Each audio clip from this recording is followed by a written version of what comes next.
नमस्कार विद्यार्थी मित्रांनो, मी डॉक्टर उमेश घोळेसर पुन्हा एकदा आपण अर्थशास्त्राच्या लेक्चरमध्ये सगळ्या विद्यार्थ्यांचं स्पर्धा परीक्षेच्या विद्यार्थ्यांचं पदव्युत्तर पातळीवर आणि सगळ्या अर्थशास्त्राच्या अभ्यासकांचं मी पुन्हा एकदा स्वागत करतो।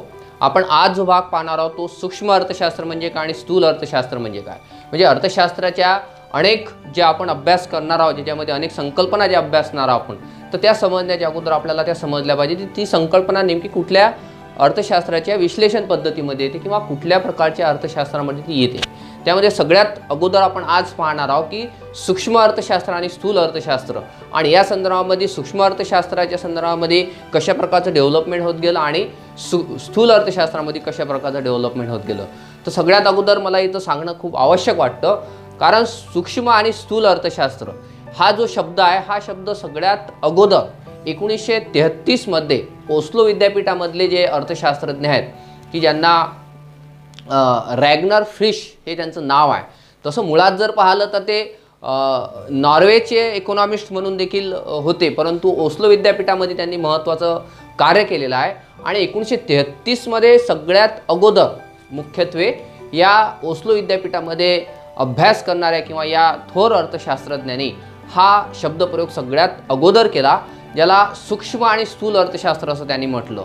आणि सूक्ष्म आणि स्थूल अर्थशास्त्र हे जे म्हटलं त्यांनी, तर ह्या ज्या संकल्पना वापरल्या, ह्या संकल्पना वापरण्यासाठी त्यांनी महत्त्वाचं म्हणजे की त्या अगोदर हे जे अर्थशास्त्र होतं, ही अर्थशास्त्र याच्या अगोदर असं स्पेशली अशा शाखा पाडून कोणी अभ्यासलं नव्हतं। त्यामुळं सूक्ष्म अर्थशास्त्रातला अभ्यास विषय आणि स्थूल अर्थशास्त्राचा अभ्यास विषय हा सगळ्यात अगोदर 1933 मध्ये या रॅग्नर फिश यांनी वापरला। आणि हे रॅग्नर फिश कोण होते? हे रॅग्नर फिश मुख्यत्वे अर्थशास्त्रामधले नोबेल पारितोषिक विजेते होते, की जेव्हा अर्थशास्त्रामध्ये नोबेल पारितोषिक देण्याची सुरुवात झाली म्हणजे 1969 पासून अर्थशास्त्रामध्ये नोबेल पारितोषिक देण्याला सुरुवात झाली। आणि या रॅग्नर फिश यांना जन टिम्बरजन किंवा त्यांना यान टिम्बरजन असं देखील म्हटलं जातं, या टिम्बरजन यांच्या जोडीला म्हणजे या दोघांना संयुक्तरित्या हे नोबेल पारितोषिक मिळालं। आणि इकॉनॉमेट्रिक्स किंवा अर्थमिती स्वरूपामधलं त्यांचं जे विश्लेषण होतं त्या स्वरूपामध्ये त्यांना हे नोबेल पारितोषिक मिळालं होतं। तर हे जे सूक्ष्म अर्थशास्त्र आहे, या सूक्ष्म अर्थशास्त्रापासून आपण सुरुवात करणार आहोत। बघा, सूक्ष्म अर्थशास्त्राला इंग्रजीमध्ये काय म्हटलं जातं? इंग्रजीमध्ये त्याला मायक्रो इकॉनॉमिक्स म्हटलं जातं। काय म्हटलं जातं? Micro economics. आता मायक्रो इकॉनॉमिक्स हा जो मायक्रो जो शब्द आहे, हा पुन्हा एकदा मायक्रो इकॉनॉमिक्स जो शब्द आहे हा ग्रीक शब्दापासून आलेला आहे। म्हणजे ग्रीक शब्द आहे, त्या ग्रीक शब्दाला मायक्रोज असं आहे आणि त्या मायक्रोज पासून हा मायक्रो हा शब्द आलेला आहे। आता त्या ग्रीक शब्द मायक्रोजचा काय अर्थ होतो?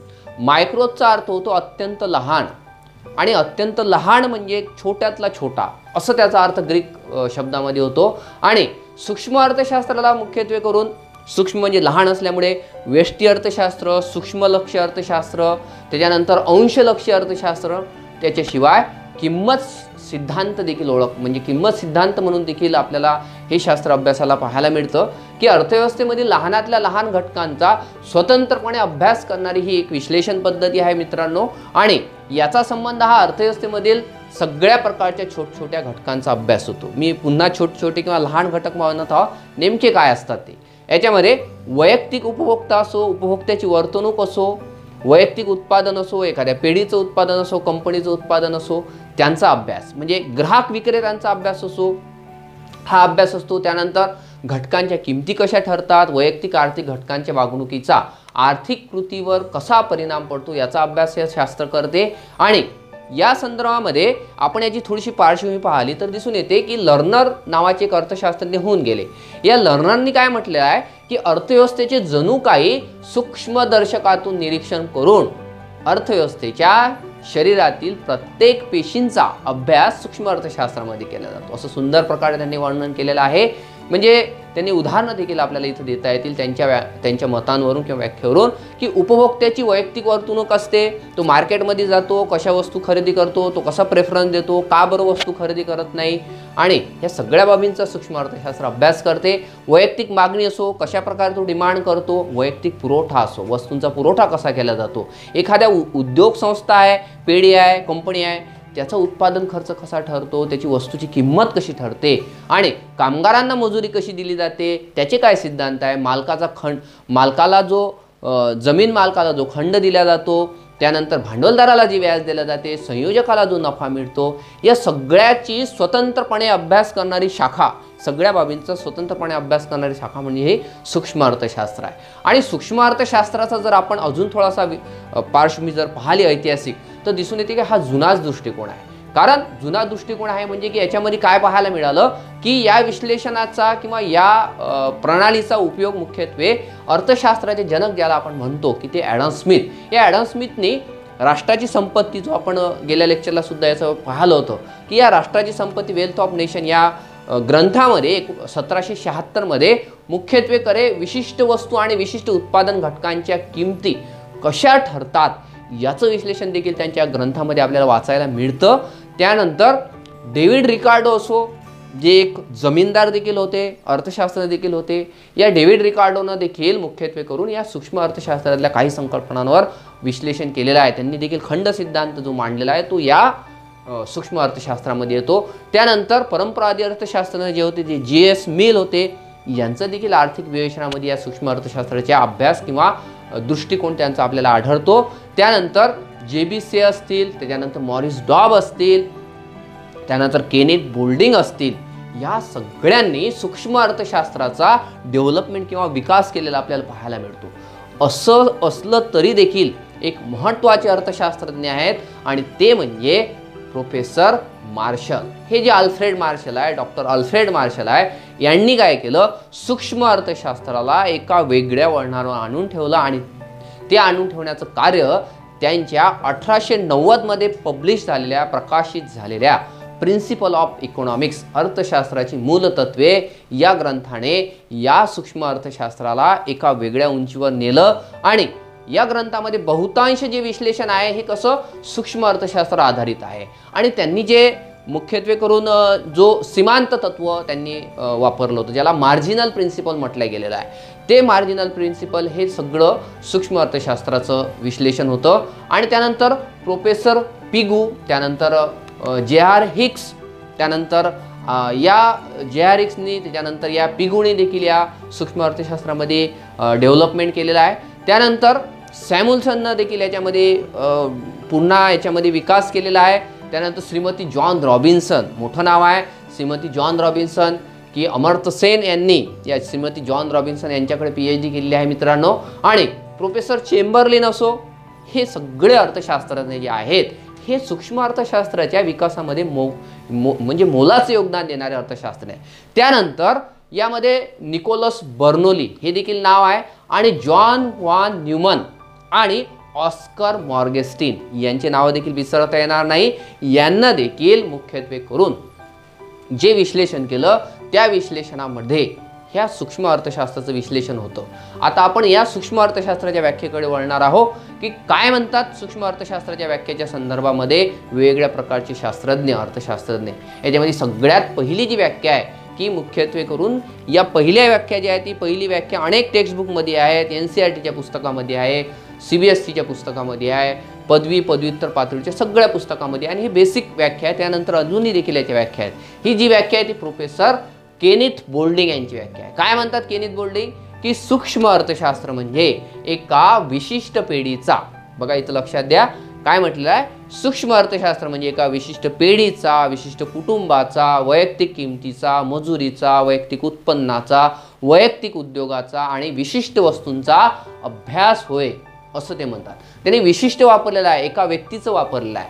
म्हणजे micro economics is the study of particular firm, particular household, individual prices, individual wedges, income, individual industries and particular communities, असं केनेथ बोल्डिंग म्हणतात। याचा अर्थ काय होतं की सूक्ष्म अर्थशास्त्र काय करते की उपभोग क्षेत्रातील लहानातल्या लहान एककाचा अभ्यास करते आणि कुटुंबाच्या उत्पादन क्षेत्रातील लहान एकक म्हणून उत्पादन संस्था ज्या असतात आणि विशिष्ट वस्तूंच्या उद्योगाच्या आर्थिक व्यवहारांचा हे शास्त्र अभ्यास करते आणि विशिष्ट किंमत म्हटलेली आहे, वैयक्तिक उत्पन्न म्हटलेलं आहे, वैयक्तिक वेतन म्हटलेलं आहे. त्याचं निर्धारण कसं होते याचा अभ्यास या शास्त्रामध्ये केला जातो. या संदर्भामध्ये एकले नावाचे देखील एक अर्थशास्त्रज्ञ होऊन गेले. एकले काय म्हणतात सूक्ष्म अर्थशास्त्राबाबत की सूक्ष्म अर्थशास्त्र हे उद्योगाचे, वस्तूचे आणि पेढीचे एकूण उत्पादनाचे वितरण आणि परस्पर गटांमधील संसाधनाच्या वितरणाशी संबंधित आहे आणि यामध्ये वस्तू आणि सेवांच्या किमतींवर अधिक भर दिला जातो. आणि म्हणूनच तर असं म्हटलं जाते की या शास्त्रामध्ये काय केलं जाते, वस्तूंच्या किमती कशा निर्धारित होतात, वेगवेगळ्या प्रकारच्या बाजारपेठा कशा असतात, त्या बाजारपेठाच्या संदर्भामध्ये वस्तूंच्या किमती कशा निर्धारित होतात आणि त्यामुळे या शास्त्राला एक किंमत सिद्धांत म्हणून देखील ओळखलं जातं. आणि त्याच्यानंतरची पुढची जी व्याख्या आहे ती मॉरिस डॉब यांची आहे. काय म्हणतात मॉरिस डॉब?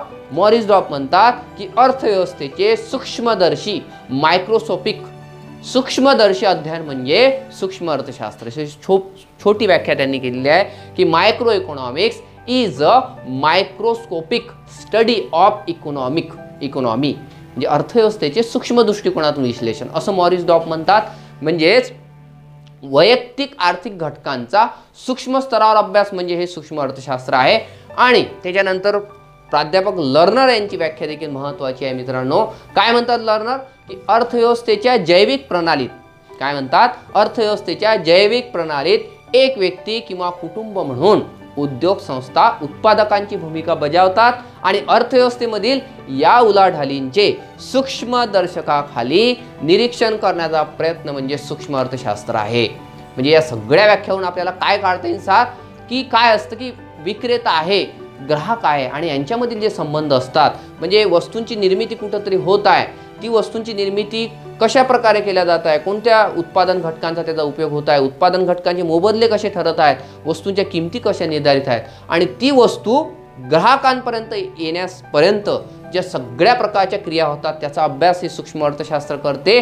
आणि इथे विक्रेता असो, त्याच्यानंतर दलाल असो, ग्राहक असो, उद्योगपती असो, मजूर असो, अशा व्यक्तींचा समूह, त्यानंतर वेगळ्या प्रकारच्या वस्तू आपण उदाहरण देऊ शकतो अन्नधान्यामध्ये ज्वारी असो, गहू असो, तांदूळ असो, ब्रेड असो, सफरचंद असो, पुस्तक असो, मोबाईल असो, टीव्ही असो, कॉम्प्युटर असो, या सगळ्या वस्तू खरेदी करण्याच्या संदर्भात आणि विक्री करण्याच्या संदर्भामध्ये बाजारातील एकूण सगळ्या व्यवहाराचा अभ्यास या सूक्ष्म अर्थशास्त्रामध्ये होतो. आणि या सूक्ष्म अर्थशास्त्राच्या संदर्भामध्ये मुख्यत्वे उत्पादन घटकांचा विचार केला जातो. म्हणजे याची जेव्हा आपण व्याप्ती पाहतो तर दिसून येते की या व्याप्तीमध्ये की सूक्ष्म अर्थशास्त्रामध्ये फॅक्टर जे असतात, उत्पादन घटक ज्याला म्हटले जाते, या उत्पादन घटकांचा अभ्यास केला जातो.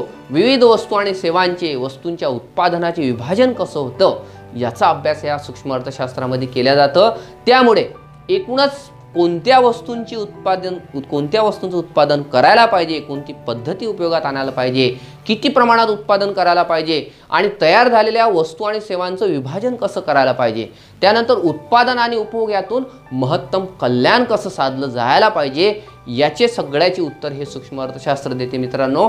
आणि या सूक्ष्म अर्थशास्त्रामध्ये मुख्यत्वे करून या सूक्ष्म अर्थशास्त्रामध्ये असे कोणते सिद्धांत आहेत किंवा कोणता अभ्यास विषय आहेत की ज्याच्यामध्ये आपण जे अभ्यासतो अर्थशास्त्रामध्ये की हा भाग नेमका कोण्या याच्यामध्ये येतो, आपल्या लक्षात येते की जेव्हा जेव्हा वस्तू आणि सेवांच्या किंमत निश्चितीचे सिद्धांत असतात की ज्यामध्ये आपण पॉप्युलर सिद्धांत आपण जे म्हणतो की ज्यामध्ये मागणीचा नियम किंवा मागणीचा सिद्धांत, मागणी कशी असते, वस्तूची किंमत कमी झाल्यावर मागणी जास्त होते, वस्तूची किंमत वाढल्यावर मागणी कमी होते, हा जो मागणीचा नियम आहे हा कशामध्ये येतो, हा या सूक्ष्म अर्थशास्त्रामध्ये येतो.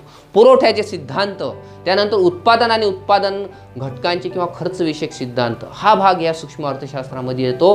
त्यानंतर याचा अभ्यास विषय कोणता आहे, उत्पादन घटकांची किंमत निश्चितीचे सिद्धांत आहे ज्याला विभाजनाचे सिद्धांत म्हणतात. या विभाजनाच्या सिद्धांतामध्ये कोणकोणते सिद्धांत येतात, यामध्ये येतात खंडाचे सिद्धांत, ज्यामध्ये मी अगदी सुरुवातीला म्हटलं होतं रिकार्डोचा खंड सिद्धांत, हे खंडाचे सिद्धांत येतात. त्यानंतर वेतनाचे, मजुरी निर्धारणाचे सिद्धांत याच्यातच येतात. त्यानंतर व्याजाचे सिद्धांत हे देखील याच्यामध्ये येतात.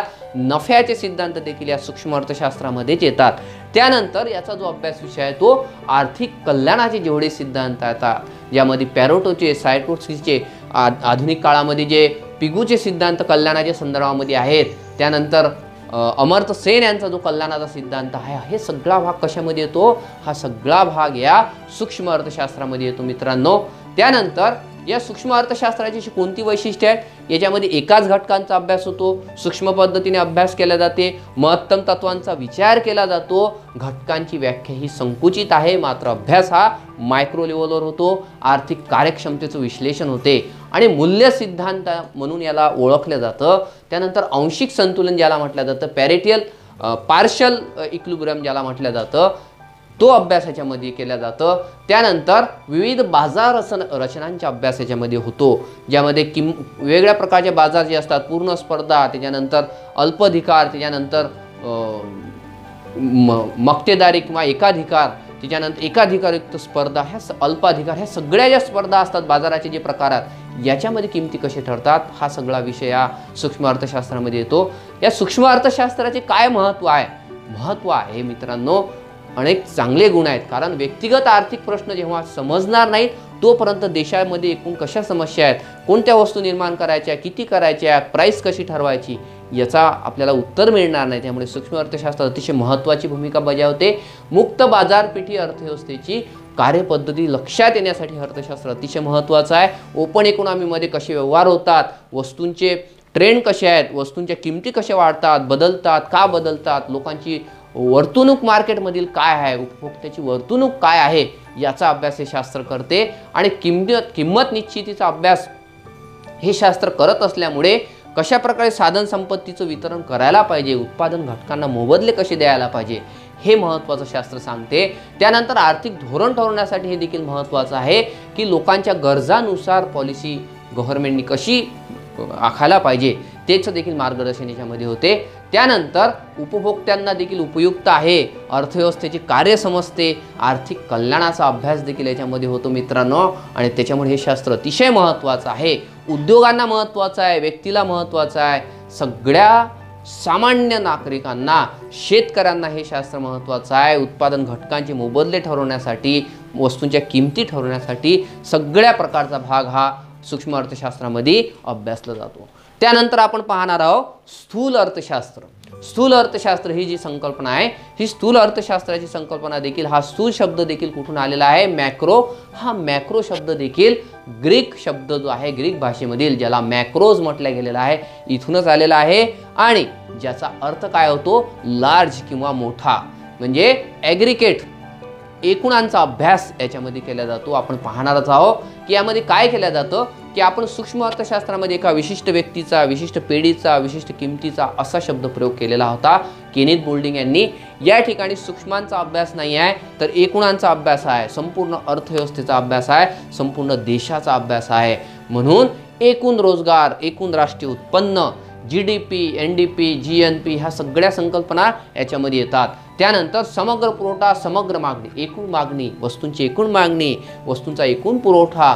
त्यानंतर अर्थव्यवस्थेमधील किंमत पातळी, एखाद्या विशिष्ट उद्योगातील नाही, एखाद्या विशिष्ट कंपनीमध्ये कशी किंमत ठरते असं नाही, तर पूर्ण देशामध्ये कशी किंमत ठरते याचा अभ्यास याच्यामध्ये केला जातो. त्यामुळे त्याला सर्वसामान्य किंमत पातळी कशी ठरते याचा अभ्यास याच्यामध्ये होतो. आणि याला समुच्चयात्मक किंवा ॲग्रिगेटिव्ह हे जे अभ्यास हा याच्यामध्ये होतो. आणि त्यामुळे macro economics is the study of aggregate or average covering the entire economy असं म्हटलं जातं. Such as total employment, national income, national output, total investment, total consumption, total saving, aggregate supply, aggregate demand, general price level, general wage level and general cost structure. ह्या सगळ्या ज्या संकल्पना आहेत ह्या general किंवा नॅशनल हे जे सांगतात, ॲग्रिगेट, ॲव्हरेज हे शब्द काय सांगतात? हा एकूणांचा अभ्यास आहे, एका विशिष्ट व्यक्ती पिढीचा अभ्यास नाही आहे. आणि याच्या संदर्भामध्ये थोडी पार्श्वभूमी पाहिली तर दिसून येते की 16व्या आणि 17व्या शतकामध्ये जे मर्चंडायलाइज्ड होऊन गेले, ज्याला व्यापारवादी विचारवंत म्हटलं जातं, ज्याला इंग्रज लोक जे होते, व्यापाऱ्यांचा गट जो होता, त्यांनी शासनाला ज्या शिफारसी केल्या आणि जी धोरणे सुचवली ती अर्थव्यवस्थेच्या, या समग्र अर्थव्यवस्थेच्या संदर्भामध्ये होती. त्यानंतर 18व्या शतकामध्ये निसर्गवादी जे फ्रेंच विचारवंत होऊन गेले, त्यांनी देखील राष्ट्रीय उत्पन्न आणि संपत्ती यावर विश्लेषण केलेलं आहे. आणि ॲडम स्मिथने काय म्हटलंय, वेल्थ ऑफ नेशन म्हणजे राष्ट्राची संपत्ती, व्यक्तीची संपत्ती नाही, राष्ट्राची संपत्ती, हा भाग देखील या स्थूल अर्थशास्त्रामध्ये येतो.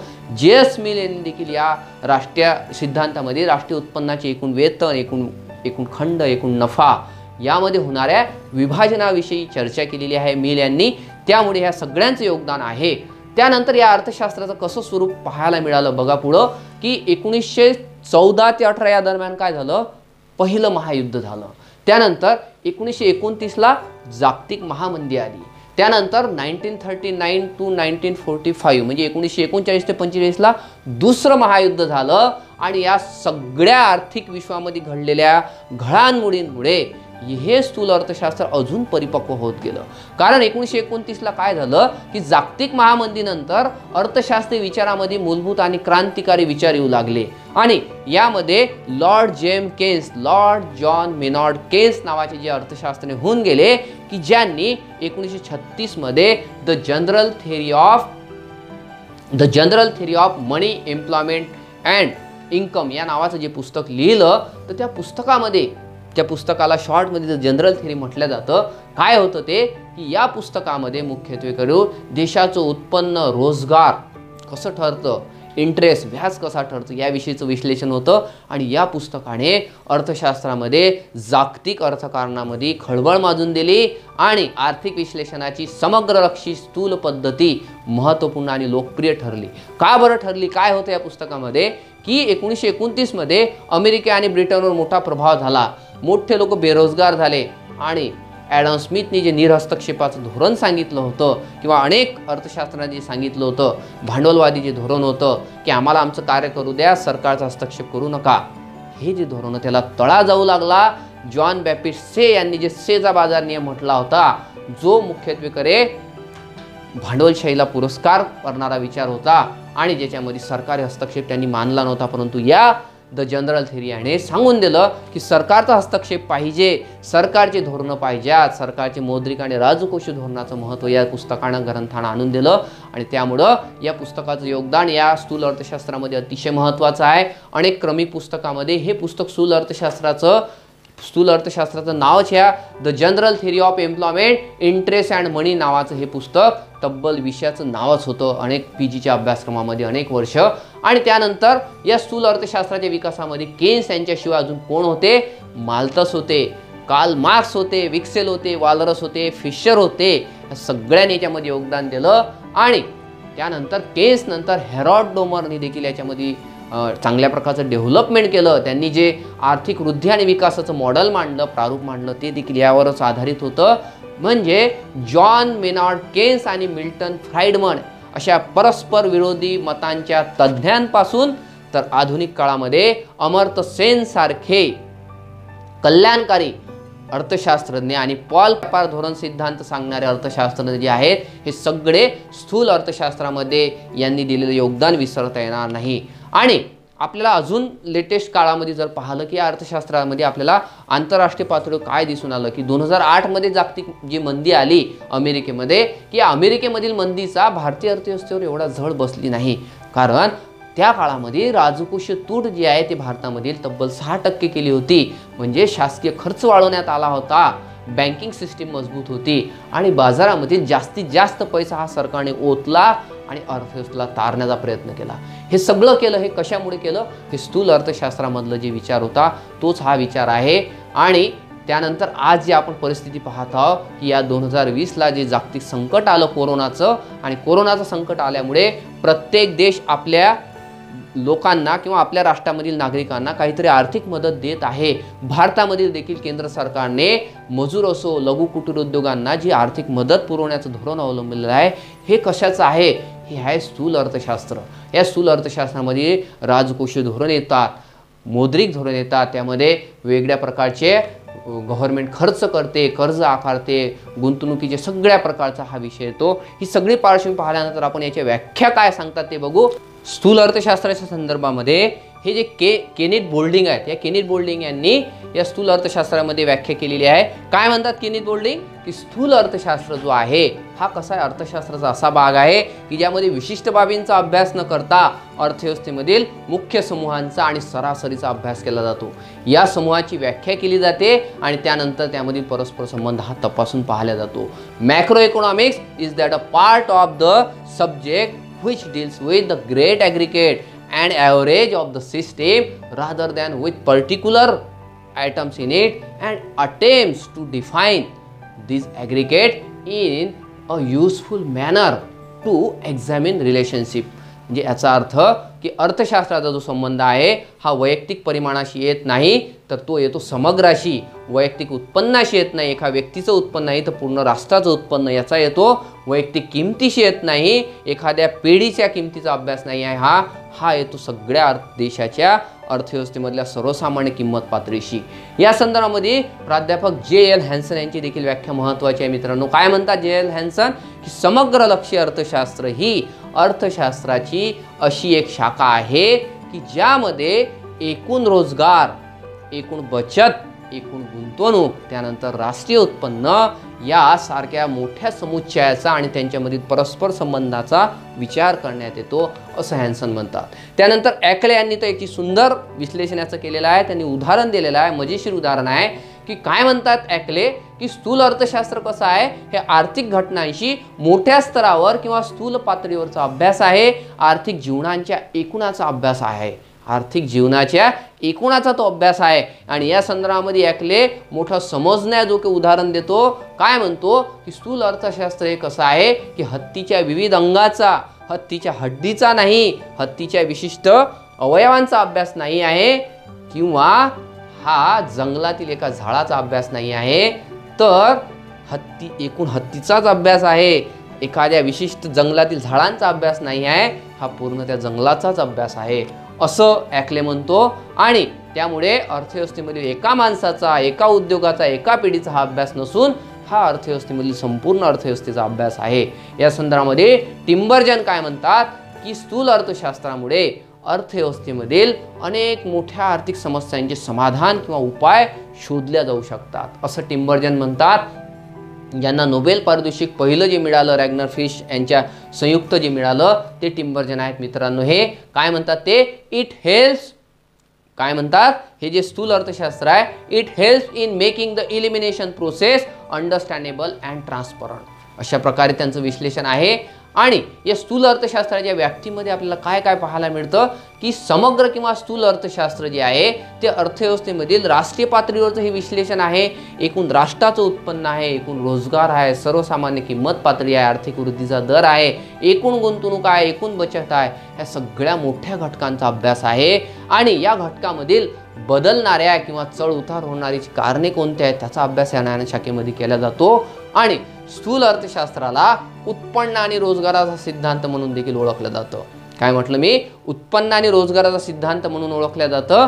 आणि अर्थव्यवस्थेमधील राष्ट्रीय उत्पन्नाची आणि रोजगाराची पातळी कशी निश्चित होते आणि त्यामध्ये बदल किंवा चढउतार कसे आणि कोणत्या कारणाने होतात, हा अर्थशास्त्राचा ह्या विषयाचा अभ्यास आहे मित्रांनो. आणि दीर्घकाळामध्ये राष्ट्रीय उत्पादन, उत्पन्न, एकूण रोजगार हे सगळं वाढ घडवून आणणारे घटक कोणते आहेत याचे स्पष्टीकरण देखील या शास्त्रामध्ये मिळते. आणि याचा जर आपण अभ्यास विषय पाहिला तर काय दिसून येते, की हा जो अभ्यास आहे तो उत्पन्न आणि रोजगाराचे सिद्धांत आहेत. यामध्ये काय अभ्यासले जातात, उपभोग फलनाचे सिद्धांत अभ्यासले जातात. ज्या परिकल्पना उपभोग फलनाच्या संदर्भामध्ये आहेत, उत्पन्न आणि उपभोगाच्या संदर्भामध्ये ज्या अर्थशास्त्रामध्ये परिकल्पना आहेत, निरपेक्ष उत्पन्न परिकल्पना, सापेक्ष उत्पन्न परिकल्पना, ह्या ज्या संकल्पना आहेत, जीवनचक्र परिकल्पना, ह्या स्थायी उत्पन्न परिकल्पना, ह्या परिकल्पना म्हणजे उपभोग फलनाचे सिद्धांत हे स्थूल अर्थशास्त्रामध्ये उत्पन्न आणि रोजगार सिद्धांतामध्ये अभ्यासले जातात. त्यानंतर गुंतवणुकीचे जे सिद्धांत असतात, ज्यामध्ये इन्व्हेस्टमेंट कशी ठरते, देशामध्ये इन्व्हेस्टमेंटच्या संदर्भामध्ये गव्हर्नमेंटनं काय करायला पाहिजे, हा सगळा भाग या स्थूल अर्थशास्त्रामध्ये येतो. व्यापार चक्राचे जेवढेही सिद्धांत येतात हे सगळे या स्थूल अर्थशास्त्रामध्ये येतात. त्यानंतर सर्वसामान्य किंमत पातळी, त्यामध्ये भाववाढ, म्हणजे आपण म्हणतो की याला तेजी आली, मंदी आली, वस्तूंच्या किमती वाढू राहिल्या, महागाई वाढू राहिली, हा सगळा भाग कशामध्ये येतो, हा स्थूल अर्थशास्त्रामध्ये येतो. त्यानंतर आर्थिक वृद्धी आणि विकासाचे जे सिद्धांत आहेत हे बहुतांश सिद्धांत हे या स्थूल अर्थशास्त्रामध्ये येतात. वितरणाचे सिद्धांत देखील या स्थूल अर्थशास्त्रामध्ये येतात. आणि या स्थूल अर्थशास्त्राचे कुठले वैशिष्ट्य आहेत, याच्यामध्ये समग्र घटकांचा अभ्यास केला जातो आणि यामध्ये सर्वसामान्य समतोलाचा, राशी पद्धतीचा अवलंब केला जातो. एकूणांचा अभ्यास याच्यामध्ये होतो. आर्थिक धोरण ठरवणारे शास्त्र याला म्हटलं जातं, कारण गव्हर्नमेंट जे पॉलिसी आखते, जे राजकोषीय धोरणाची पॉलिसी आखते, हा सगळा भाग कशामध्ये येतो, हा स्थूल अर्थशास्त्रामध्ये येतो. म्हणजे एकूणच डायनॅमिक इकॉनॉमी जी असते याचा अभ्यास करणारे हे शास्त्र आहे. गतिशील अर्थव्यवस्थेचा हा अभ्यास याच्यामध्ये केला जातो. आर्थिक चलांमधील परस्पर जे संबंध आहेत त्याचा अभ्यास हे शास्त्र करते. आणि त्यामुळे या अर्थशास्त्राचं काय महत्त्व आहे की संपूर्ण अर्थव्यवस्थेचा अभ्यास सरकारच्या दृष्टिकोनातून हे शास्त्र महत्त्वाचं आहे, उपयोगी आहे. प्लॅनिंग जे करतात लोक, नियोजनकारक जे असतात, ते सगळ्या प्रकारचे प्लॅनिंग जे होते अर्थव्यवस्थेमधलं, हे सगळं या स्थूल अर्थशास्त्रावरूनच होतं. त्यामुळे सूक्ष्म अर्थशास्त्राला जे आवश्यक आहे ते सगळं पुरवण्याचं कार्य स्थूल एकूण नॅशनल लेवलवर, राष्ट्रीय पातळीवर करतं. आणि तेजी आणि मंदी जी असते अर्थव्यवस्थेमध्ये, तेजी कशी होत आहे, मंदी कशी होत आहे, का बरं वस्तूच्या किमती पडत आहे, का बरं वस्तूच्या किमती वाढत आहे, आणि गव्हर्नमेंट कुठल्या प्रकारची पॉलिसी आखायला पाहिजे, ह्या सगळ्या बाबींचा अभ्यास याच्यामध्ये होतो. आणि आर्थिक विकासाचा जो दर आहे, ज्यामध्ये GDP आपण म्हणतो, हा GDP कसा मोजला जातो, कसा काढला जातो, त्याच्या कुठल्या कन्सेप्ट आहे, याचा देखील याच्यामध्ये होतो. मुद्राचं मूल्य निर्धारण करण्यामध्ये, अर्थव्यवस्थेमध्ये किमतीची पातळी निर्धारण करण्यामध्ये हे शास्त्र अतिशय महत्त्वाचं आहे. अशा प्रकारे आपण आज पाहिलं की सूक्ष्म अर्थशास्त्र म्हणजे काय आणि स्थूल अर्थशास्त्र म्हणजे काय. या जर आपल्याला अर्थशास्त्राच्या बेसिक ज्या शाखा जर समजल्या, विश्लेषण पद्धती जर समजलं, तर आपल्याला अनेक चांगल्या प्रकारचे जे अभ्यास आपण पुढे करू. आपण एखादी कन्सेप्ट तर अभ्यासतो, परंतु आपल्याला समजत नाही की नेमके हे स्थूल अर्थशास्त्रामध्ये येते की सूक्ष्म अर्थशास्त्रामध्ये येते. त्यामुळे आज आपल्याला आजच्या लेक्चरहून हे स्पष्ट झालं असेल, क्लिअर झालं असेल की कुठला भाग हा कोणत्या विश्लेषण पद्धतीमध्ये येतो. आपण नेक्स्ट लेक्चरला पुढचा जो अर्थशास्त्राचा जो विषय आहे, जो भाग आहे, तो आपण पाहणार आहोत. या चॅनलला अधिकाधिक विद्यार्थ्यांनी लाईक करावे, सबस्क्राईब करावे आणि पूर्ण हा व्हिडिओ पाहावा, की जेणेकरून आपल्याला नवीन प्रकारचे सगळे व्हिडिओ या चॅनलवर पाहायला मिळतील. धन्यवाद मित्रांनो.